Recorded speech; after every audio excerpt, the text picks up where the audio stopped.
बिस्मिल्लाहिर्रहमानिर्रहीम। अस्सलाम वालेकुम डियर स्टूडेंट्स, मैं हूं प्रोफेसर अज़मत अली और आप देख रहे हैं मेरा चैनल मैथ्स फॉर यू। आपको ऑपरेशन सर्च की क्लास में वेलकम। आज के लेक्चर में हम डीजेनरेसी के ऊपर डीजेनरेसी का जो केस नंबर 2 है उसके ऊपर डिस्कशन करने जा रहे हैं और this is the very very important lecture because this lecture is a very sensitive and students face very difficulty in this lecture. मैंने लास्ट लेक्चर में डीजेनरेसी के मतलब केस नंबर 1 डिस्कस किया था। अगर अभी तक आपने वो लेक्चर नहीं देखा तो उसको लाजमन आप देख लें। आज का लेक्चर बहुत इंपॉर्टेंट है। मैंने बहुत सी चीज़ों को इकट्ठा करके समराइज़ करके आपके लिए ये लेक्चर तैयार किया है। वीडियो अच्छी लगे लाजमन लाइक कर लीजिएगा, शेयर कर लीजिएगा और चैनल को लाजमन सब्सक्राइब कर लीजिएगा, क्योंकि ये बड़ी मेहनत से आपके लिए ये लेक्चर तैयार किया मैंने। और चीज़ों को कंपोज करना, लिखना, ये this is the time taking procedure. Case number 2 of degeneracy क्या है, इसके मतलब हमने आज डिस्कस करना है। मैंने लिखा है जी कि some time when we solve a linear programming problem by simplex method और टू फेज सिंपलेक्स मेथड और बिग एम मेथड, ये हम आगे जाके पढ़ेंगे। टू फेज सिंपलेक्स मेथड और बिग एम मेथड ये भी हमने पढ़े नहीं है, लेकिन मैंने लिखा है कि जब हम इनके ज़रिए अपनी लीनियर प्रोग्रामिंग प्रॉब्लम को सॉल्व करते हैं, दिस इज़ पॉसिबल डैट 2 और more rows have same non negative ratio. ले जी, सबसे इम्पोर्टेंट बात ये है। अब ये जो टॉपिक है ये डीजेनरेसी का कंसेप्ट समझने के लिए उस बच्चे को समझ आएगी जिसने सिंपलेक्स मेथड पढ़ा हुआ है। अब जिस बच्चे ने सिंपलेक्स मेथड नहीं पढ़ा, मिसाल के तौर पर वो ऑपरेशन रिसर्च के ये मेरे लेक्चर पर आया और उसने आते साथ ही ये लेक्चर देखना शुरू कर दिया, तो उसके लिए तो प्रॉब्लम होगी। ज़ाहिर सी बात है, उसे पीछे चीज़ों का बैकग्राउंड ही नहीं पता, तो वो उसको नहीं समझ आएगी यार। तो जिन बच्चों ने ये सिंपलेक्स मेथड पढ़ा है उनको लाजमन इस चीज़ का कॉन्सेप्ट होगा कि सिंपलेक्स मेथड में आप नॉन नेगेटिव रेशोज़ मालूम करते हैं। नॉन नेगेटिव रेशो किस मकसद के लिए मालूम की जाती है? आपने की रो तलाश करनी होती है। ठीक है, की रो किस मकसद के लिए तलाश करनी होती है कि आपने की पिवट एलिमेंट, की एलिमेंट तलाश करना होता है जो कि आपका पिवट कॉलम और पिवट रो की इंटरसेक्शन में आता है, और उसकी मदद से आप ये देखते हैं कि आपका आउटगोइंग वेरिएबल कौन सा है, इनकमिंग वेरिएबल कौन सा है। ये तमाम चीज़ें मैं फिर बता रहा हूँ कि आपने जिन्होंने सिंपलेक्स मेथड पढ़ लिया है अच्छे तरीके से उनको तो समझ आ रही होगी, जिसने नहीं पढ़ा उसको नहीं समझ आनी जी। तो इसलिए काइंडली अगर नहीं पढ़ा, आपने पहला लेक्चर देख रहे हैं तो आप पहले सिंपलेक्स मेथड को जाकर समझें थोड़ा सा, फिर इंशाल्लाह आपको समझ आएगी। अच्छा, तो मैंने लिखा है कि जब हम कभी लीनियर प्रोग्रामिंग प्रॉब्लम को सिंपलेक्स मेथड से सॉल्व कर सकते हैं, टू सिंपलेक्स मेथड से सॉल्व करें, बिग एम मेथड से सॉल्व करें, इन तीनों में से किसी मेथड से सॉल्व करते हैं, तो ये पॉसिबल होता है कि आपके पास 2 या 2 से ज़्यादा रोज जो हैं उनकी नॉन नेगेटिव रेशो जो है वो सेम हो। ठीक है ना। This case in operation research is called degeneracy. ले जी, ये आपके पास इस बात को ऑपरेशन रिसर्च में हम कहते हैं कि यहाँ पर जी आपकी इस लीनियर प्रोग्रामिंग प्रॉब्लम में डीजेनरेसी आ गई है। ठीक है ना। पहले जो डीजेनरेसी का केस था वो मैंने कुछ और है, वो वहाँ पर मैंने इनिशियल चलो वो आप वहाँ पर जाकर पढ़ लीजिएगा। This is the most important case of degeneracy. फिर आप देख लें कि जब आपके पास 2 या 2 से ज़्यादा रोज़ में नॉन नेगेटिव रेशो सेम आ जाएं, तो ऐसी सूरत में हमारे लिए ये तलाश करना कि कौन सी जो रो है वो की रो होगी वो बताना मुश्किल हो जाता है, क्योंकि रेशो सेम है। ठीक है ना। मैं फिर बता रहा हूँ कि ये चीज़ उसको तो समझ आ रही होगी जिसने सिंपलेक्स मेथड पढ़ा है, जिसको नहीं पढ़ा उसके लिए नहीं समझ आनी उसको। आगे अब सुने। टू रिमूव दिस डीजेनरेसी और ब्रेक टाई इन रो। अब ये डीजेनरेसी को दूर करने के लिए, या दूसरे अल्फाज में ये जो रोज़ के दरमियान टाई आ गई है, तो यहाँ पर आप गौर करें, मैंने जो अपने आज के लेक्चर का टाइटल रखा है case number 2 of degeneracy, tie in selection of की रो। की रोज़ की सिलेक्शन में जब टाई आ जाती है तो फिर क्या करते हैं, तो यही चीज़ कराती है डीजेनरेसी। तो डीजेनरेसी को दूर करने के लिए, या टाई रोज़ को जो रोज़ के दरमियान टाई आ गई है उसको ब्रेक करना हो, ठीक है, या ये कह लें कि आपने ये देखना हो कि आपके पास जनाब वो की रो कौन सी है, या आपसे ये कह सकता है कि अगर कभी ऐसा हो कि आपने इनकमिंग या आउटगोइंग वेरिएबल को तलाश करना हो, वो कैसे पता चलेगा। इन तमाम क्वेश्चंस के जो जवाब हैं उसको करने के लिए we use a method called perturbation method and can be, तो हम ये परटर्बेशन मेथड जो है इसको इस्तेमाल करते हैं, ठीक है। अब ये परटर्बेशन किसी मैथमेटिशियन का नाम नहीं है, पहली बात अपना जहन में ये रख लें कि बच्चे के जहन में कहीं ये ना आपके स्टूडेंट्स के जहन में आ जाए कि यार शायद ये किसी मैथमेटिशियन का नाम है। This is a mathematical concept, ये एक मैथमेटिकल प्रोसीजर है जिसके ज़रिए आप क्या करते हैं, डीजेनेरेसी को रिमूव करते हैं, ठीक है। आपको समझ आ गई कि किसी मैथमेटिशियन का नाम नहीं है। अब ये परटर्बेशन मेथड होता क्या है, इसमें करना, अब ये जो है ना 3 स्टेप्स पर मुश्तमिल है। ये 3 स्टेप्स मैं जब आपको भी न्यूमेरिकल क्वेश्चन कराऊंगा फिर आपको समझ आएगी, वैसे थोड़ा सा मुश्किल है लेकिन हम पढ़ लेते हैं। मैंने लिखा है कि इसमें होता ये है कि all elements in the rows having identity values are divided by the corresponding key elements of the row. आपने क्या करना है कि जिन 2 रोज़ के एलिमेंट्स में टाई है या 2 रोज जो के सेम है उनके एलिमेंट्स को आपने की एलिमेंट्स पर डिवाइड करना है ऑफ द रोज। अब की एलिमेंट कौन से हैं, की एलिमेंट कौन से होंगे, आपके पास जो पिवट एलिमेंट है ना, पिवट कॉलम जो है, पिवट कॉलम के जो एलिमेंट है उनको कहते हैं की एलिमेंट्स, ठीक है। क्या समझ आइए, पिवट कॉलम के एलिमेंट्स को कहते हैं की एलिमेंट्स। अब इसको सिर्फ थोड़ा सा पढ़ते जाएं, मैं आगे जाके जब एग्जांपल करवाता हूँ फिर आपको समझ आएगी। अगला क्या काम करना है, compare the resulting ratios column by column, find and first in identity and then in the body of the simplex table from left to right. आपने ये रेशोज मालूम करनी है कॉलम बाय कॉलम, कैसे, पहले आइडेंटिटी मैट्रिक्स जो बना होगा आपका उसके एलिमेंट्स को डिवाइड करना है, then body of simplex table from left to right. ये बस आप उसको देख लें, मुझे पता है कि आपको शायद इसकी समझ नहीं आएगी इस तरह भी। The row which first contain minimum non negative ratio consider as key row. ये वो जो आपके पास रो जिसके अंदर सबसे पहले मिनिमम नॉन नेगेटिव रेशो आ जाएगी उसे की रो कहेंगे। अब यहाँ पर एक बात सुन लें कि आपके पास सम टाइम पेपर में एज अ शॉर्ट क्वेश्चन वो भी ये भी लिख देता है कि what is perturbation method and why we use it, ठीक है ना। तो ये आपने इन स्टेप्स को याद रखना है। परटर्बेशन मेथड किस मकसद के लिए इस्तेमाल किया जाता है, 2 रोज़ के दरमियान जब टाई आ जाती है उसको ब्रेक करने के लिए, और दूसरा उसका मेथड क्या है, ये 3 स्टेप्स आपने लिखने हैं। नहीं जी, परटर्बेशन मेथड को या एग्जांपल को डिस्कस करने से पहले बेटा ये चंद एक इंपॉर्टेंट और चीज़ें भी आपने याद रखनी है। नहीं जी, नेक्स्ट बेटा परटर्बेशन मेथड को यहाँ पर डिस्कस करने से पहले ये चंद एक इंपॉर्टेंट चीज़ें आपने ये भी याद रखनी है।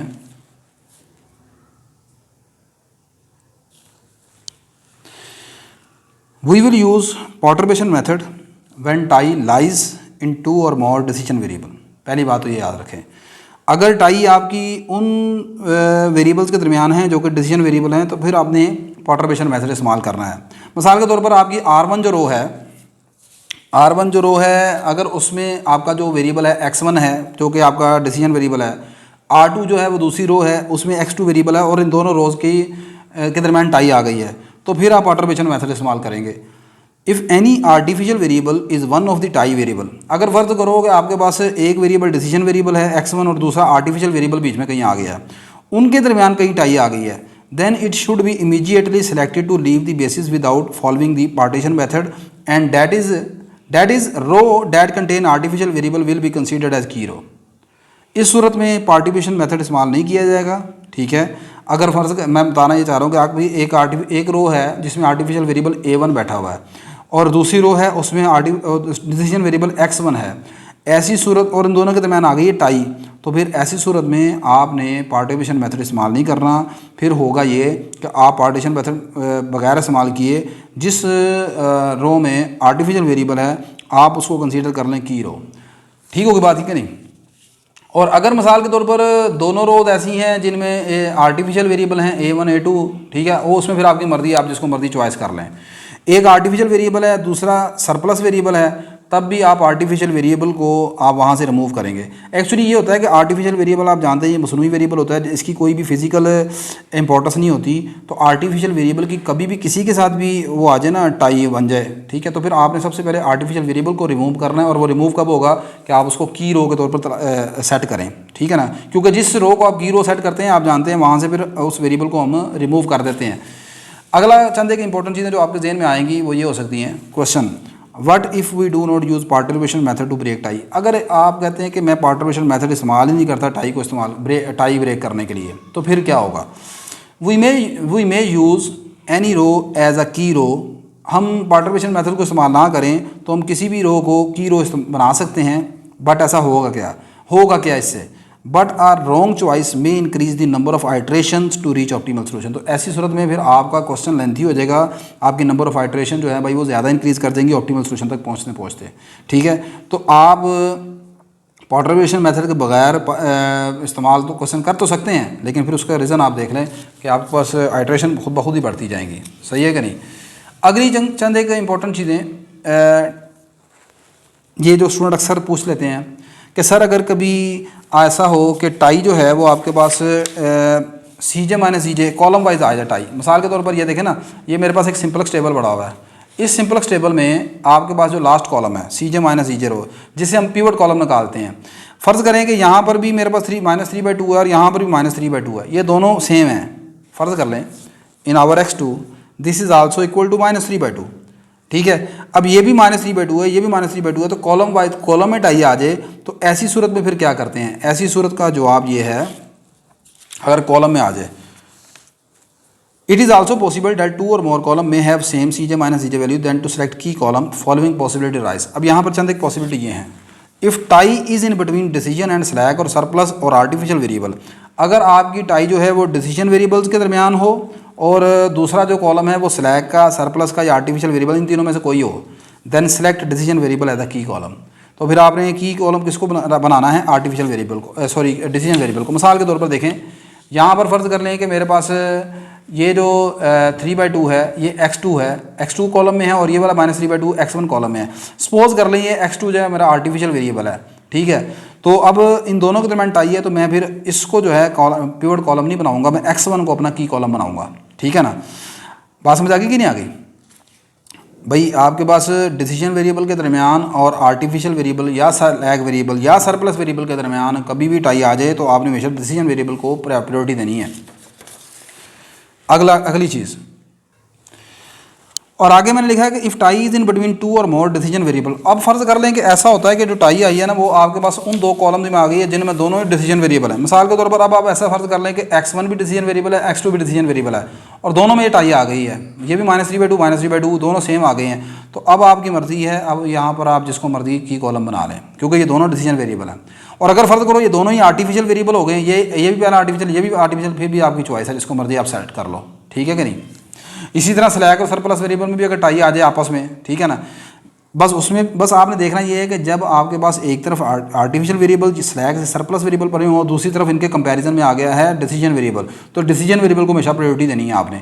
लेकिन अगर दो डिसीजन वेरिएबल के दरमियान टाई है तो फिर जो सा मर्जी आपकी चॉइस है। इसी तरह दो स्लैक वेरिएबल के दरमियान अगर टाई है तो जिसको मर्जी आप रख लो। दो आर्टिफिशियल वेरिएबल के दरमियान आ गई है तो जिसको मर्जी रख लो। ठीक है कि नहीं, ये बात आपने याद रखनी। हाँ, आर्टिफिशियल वेरिएबल स्लैक या सरप्लस में टाई आ जाए कभी, तो आर्टिफिशियल वेरिएबल को तो आपने रिमूव करना है, उसको नहीं रखना, फिर आपने उसको मतलब आपने रिमूव करना होता है हमेशा। तो लेकिन इतना खैर नहीं आता, इतना कॉम्प्लिकेशन नहीं होती। अगली चीज़ जो सबसे इंपॉर्टेंट है आपके जहन में आएगी, क्या ये टाई इन कॉलम, जो कॉलम्स में टाई आती है, इसको भी क्या डीजेनरेसी बोलते हैं। Tie in column do not represent the case of degeneracy. Degeneracy is only the case of tied row. जो डीजेनरेसी का केस होता है वो सिर्फ आपके पास जो रोज़ में टाई आती है उसको डीजेनरेसी बोलते हैं, कॉलम में जो टाई आती है उसे डीजेनरेसी नहीं बोलते। और जो रोज़ में टाई आती है उसी के लिए पार्टरबेशन मेथड इस्तेमाल करते हैं, कॉलम में जो टाई आती है उसमें पार्टरबेशन मेथड इस्तेमाल नहीं किया जाता। ये जनाब आपके पास टाइड रो टाइड कॉलम की बेसिक्स थी, जो काफ़ी ज़्यादा डिटेल से मैंने मतलब यहाँ पर आपको बताई हैं। अब जनाब मोहतरम इससे रिलेटेड आपकी मैं एक प्रॉब्लम डिस्कस कर लेता हूँ जिसमें टाई आ जाएगी। ठीक है ना, मैंने लिखा जी मैक्सिमाइज़ करना है आपने इस ऑब्जेक्टिव फंक्शन को 2x1 + x2 subject to the constant 4x1 + 3x2 ≤ 12। दूसरा कांस्टेंट ये है, तीसरा कांस्टेंट ये है। मेन चीज़ यहाँ पर मैंने आपको बताना है कि आप अपनी टाई को किस तरह रिमूव करते हैं, बाकी चीज़ें तो आप सारे जानते हैं। सिंपलेक्स मेथड से हम सोल्व करने लगे हैं। Setup the problem in standard form. आपके पास तीनों कांस्टेंट में लेस देन इक्वल का साइन है। As here given constant having less than equal to sign, so we add slack variable s1 s2 s3 to convert the given constant into equality. मैं यहाँ पर slack variables को add कर रहा हूँ तो मेरे पास जो ऑब्जेक्टिव फंक्शन है this can be written as 2x1 + x2 0s1 0s2 0s3 subject to the constant. पहला जो कांस्टेंट है वो यहाँ पर लेस देन इक्वल था, उसमें मैंने s1 ऐड कर दिया इक्वल टू 12 हो गया, यहाँ पर s2 ऐड कर दिया इक्वल टू 8 आ गया, यहाँ पर s3 ऐड कर दिया इक्वल टू 8 आ गया।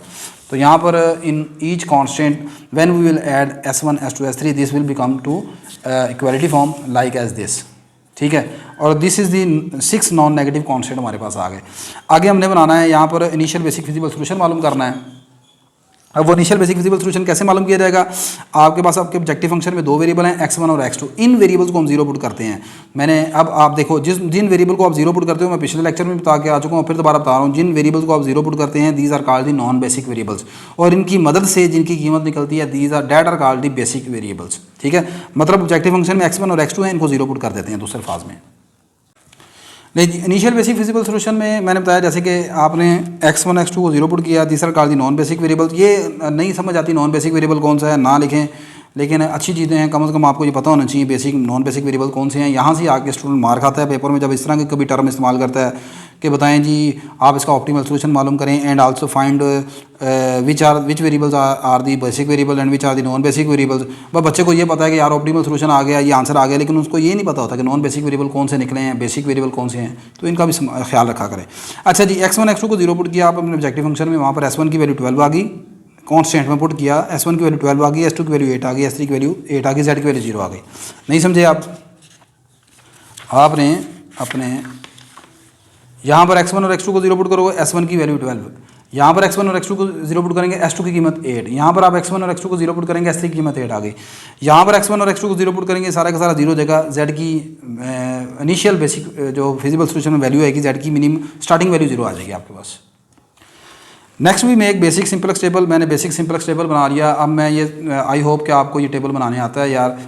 मैं जिस काम के लिए आपको बताना चाह रहा हूँ उसकी तरफ जाऊँगा, अदरवाइज लेक्चर बिला वजह लेंथी हो जाएगा। सबसे टॉप रो आप जानते हैं उसको CJ से रिप्रेजेंट करते हैं, और CJ आपके पास होता है कोफिशिएंट्स ऑफ ऑब्जेक्टिव फंक्शन, ठीक है। अगर आप फर्स्ट टाइम आज का लेक्चर देखने आए हैं तो आपको मैं जैसे पहले भी बता चुका हूँ, आप लाजमन प्रीवियस लेक्चर को सिंपलेक्स मेथड को समझ रहे हैं, फिर इंशाल्लाह समझ आ जाएगी। CJ आपके पास है कोफिशिएंट्स ऑफ ऑब्जेक्टिव फंक्शन, और ऑब्जेक्टिव फंक्शन में 2 वेरिएबल थे x1 और x2। x1 का कोफिशिएंट 2 था, x2 का कोफिशिएंट 1 था, s1 का कोफिशिएंट 0 था, s2 का कोफिशिएंट 0 था, s3 का कोफिशिएंट 0 था। ये सारा इस तरह लिख दिया है। अब CJ के बिल्कुल नीचे एग्जैक्टली नीचे यहाँ पर हमने लिखना है बेसिस में जो वेरिएबल लिखे हैं ये वो वाले वेरिएबल हैं जो कि ऊपर आपने यहाँ पर मालूम किए थे, s1 s2 s3, यानी कि ये बेसिस में वो वाले वेरिएबल लिखे जाते हैं जो कि बेसिक वेरिएबल होते हैं, और बेसिक वेरिएबल आपके पास निकले हैं s1 s2 s3, तो ये आ गया s1 s2 s3। इनके बिल्कुल पीछे CB लिखा हुआ, और CB का मतलब है कोफिशिएंट्स ऑफ बेसिक वेरिएबल।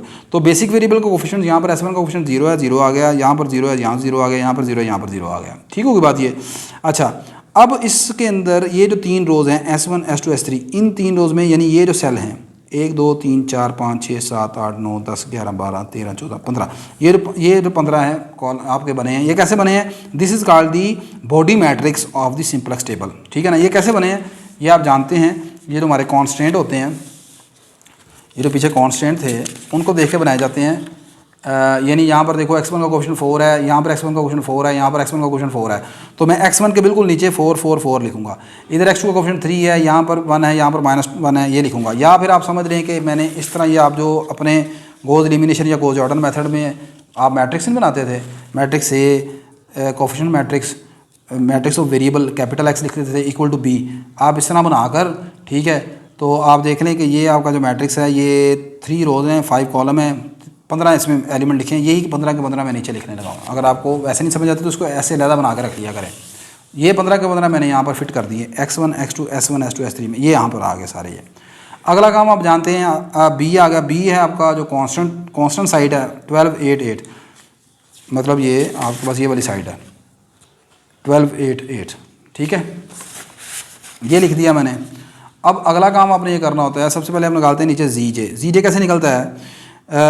ये जो CB के नंबर हैं इनको कॉलम वाइज आपने x1 से मल्टीप्लाई करना है, x2 से, x3 से, s1 ये सबसे मल्टीप्लाई किया, x1 से मल्टीप्लाई किया 0 × 4 0, 0 × 4 0, 0 × 4 0, फाइनल 0, 0 × 3 0, 0 × 1 0, 0 × -1 0, ये सारा 0 0 आ जाएगा, क्योंकि यहाँ पर तीनों 0 हैं। इनको जब आप इससे मल्टीप्लाई करेंगे सब सारे 0 हो जाएंगे। अब CJ - ZJ रो निकालेंगे। ये कैसे है? टॉप रो में से ZJ को माइनस करेंगे, 2 minus 0 2, 1 minus 0 1, 0 minus 0 0, 0 minus 0 0, 0 minus 0 0। आपने देखना है कि सी जे माइनस सी जे में आखिरी रो में क्या तमाम नंबर नेगेटिव हो चुके हैं या ज़ीरो हो गए हैं। आप जानते हैं कि ये मैक्सिमाइजेशन टाइप की प्रॉब्लम है और मैक्सिमाइजेशन टाइप की प्रॉब्लम में ऑप्टिमल सोल्यूशन तब निकलता है जब C J minus C J every element of C J minus C J should be less than equal to 0। लेकिन आप गौर करें कि आपके पास कुछ एलिमेंट 0 हैं और कुछ ऐसे हैं जो पॉजिटिव हैं, नेगेटिव नहीं आए। अब इन दोनों दो नंबर पॉजिटिव हैं, एक ये और एक ये। इन दोनों पॉजिटिव में से जो मैक्सिमम पॉजिटिव है वो कौन सा है, वो 2 है। तो 2 किस कॉलम में है, x1 कॉलम में। इसका मतलब हमारा x1 जो है वो पिवट कॉलम है। कौन है, पिवट कॉलम। अगली मेरी तलाश है पिवट रो की। What is the pivot row या की रो, वो कैसे निकलती है। टू फाइंड पिवट रो आप जानते हैं ये जो b के नंबर हैं इनको x1 के नंबर्स पर आपने डिवाइड करना है। तो ये 12 को 4 पर डिवाइड किया आंसर बना 3, 8 को 4 पर डिवाइड किया आंसर है 2 और फिर 8 को 4 पर डिवाइड किया आंसर है 2। लो जी यहाँ पर अब आपके पास मुश्किल है। This is the difference of this lecture from the previous lecture. These two rows have a tie. These two row have a tie. S2 row and S3 row have tie. इन दोनों में tie है। अब दोनों की ratio एक जैसी है, दोनों की रेशो पॉजिटिव है, दोनों की रेशो सेम है। नेगेटिव रेशो तो हमने कंसीडर ही नहीं करनी, पहली बात तो ये सुन लीजिएगा। ये दोनों नॉन नेगेटिव रेशो हैं, दोनों सेम आ गई हैं। अब आपकी या तो S2 जो है ये की रो है या S3 की रो है, ठीक है। अब यहाँ पर आपने अपना जो परटर्बेशन मेथड है वो इस्तेमाल करना है यहाँ पर आगे, ठीक है ना। की रो के लिए आपने परटर्बेशन मेथड इस्तेमाल करना है। अगर यहाँ पर आर्टिफिशियल वेरिएबल होता मिसाल के तौर पर A3 लिखा होता मिसाल के तौर पर मैंने फिर A3 को सीधा बगैर परटर्बेशन मेथड इस्तेमाल किए इसको रख लेना था एज आ की रो या हाँ की रो या पिवट रो, ठीक है ना। लेकिन ये चूँकि दोनों स्लैक वेरिएबल्स हैं, ठीक है, दे हैव सम कंट्रीब्यूशन, तो इन दोनों में हम परटर्बेशन मेथड इस्तेमाल करेंगे। परटर्बेशन मेथड इस्तेमाल कैसे करना है मैं यहाँ पर पहले आपको चलें यहाँ पर समझा देता हूँ सीधा ही, फिर उसके बाद आके जो मैंने लिखा है उसको पढ़ लेंगे। नहीं, परटर्बेशन मेथड ये कहता है कि आपने सबसे पहले अपना देखना है कि आपका पिवट कॉलम कौन सा था। Pivot column is our pivot column is x1। आपकी इन दोनों रोज़ के दरमियान टाई है, इन दोनों रोज़ के दरमियान टाई है, मतलब S2 के दरमियान टाई है और S3 के दरमियान टाई है। आपने सिर्फ इन दोनों नंबरों पर फोकस करना है, 4 और 4 पर, ठीक है ना। इन दोनों नंबरों को आपने तवज्जो देनी है, इनके ऊपर कंसंट्रेट करना है। x1 is a pivot column and tie is between S2 and S3 and in this tie rows elements of x1 are 4 and 4। अब आपने इन दोनों एलिमेंट्स को बारी बारी पहले ये जो बॉडी है ना आपका आइडेंटिटी मैट्रिक्स किससे बना है, S1 S2 S3। इस पोर्शन में आप आएंगे, इन दिस पोर्शन, इस पोर्शन में आपके पास ये दो रोज हैं जिनमें टाई है। Tie is between in these two rose.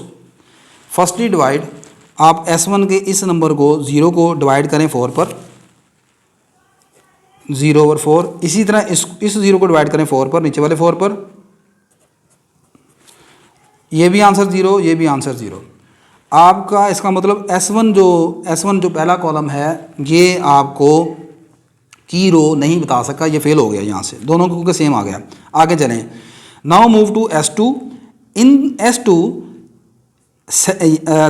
here element in tie row, in first tie row is 1. now divide 1 with 4। अब इस 1 को दोबारा आप यहाँ पर 4 से डिवाइड करें, दिस इज़ द 0.25। और इसी तरह S2 कॉलम में आपके पास इन दोनों टाई रोज में ऊपर वाली को नहीं देखना आपने, यहाँ पर 0 है, इस 0 को आप डिवाइड करें 4 पर, 0/4, दिस इज इक्वल टू 0। आपने इनको डिवाइड किया, आंसर क्या बना, ऊपर 0.5 है, नीचे 0.25 है, नीचे आंसर 0। इन दोनों में से स्मॉलर कौन सा है, smaller answer is this 0। And और ये वाला जो 0 है ये किसकी वजह से है, S3 रो की वजह से है। सो S3 इज आवर की रो। बात समझ आ गई यहाँ की। This is our perturbation method.